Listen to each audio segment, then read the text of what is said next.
Ramai viral beredar fotonya dirinya bersama anggota DPR RI, Ahmad Sahroni, membuat penyanyi Asrilia Kurniati bersikap. Ia menjawab soal foto yang beredar di media sosial tersebut.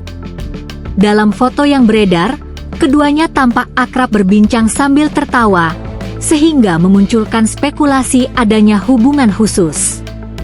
Menanggapi kabar yang berkembang, Asrilia memberikan klarifikasi ketika dihubungi awak media. Ia menegaskan bahwa hubungannya dengan pria yang belakangan viral di media sosial karena ucapannya hingga menyebabkan kemarahan massa, hanya sebatas teman lama. "Saya udah lama kenal sama Bang Sahroni dan teman lama juga," ujar Asrilia dihubungi awak media, Minggu, 14 September 2025.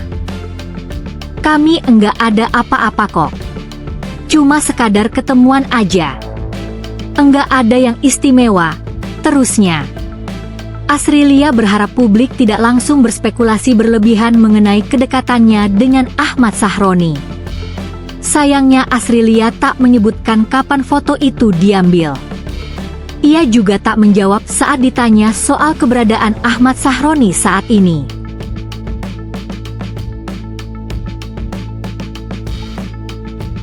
Download Tribun X sekarang, menghadirkan lokal menjadi Indonesia.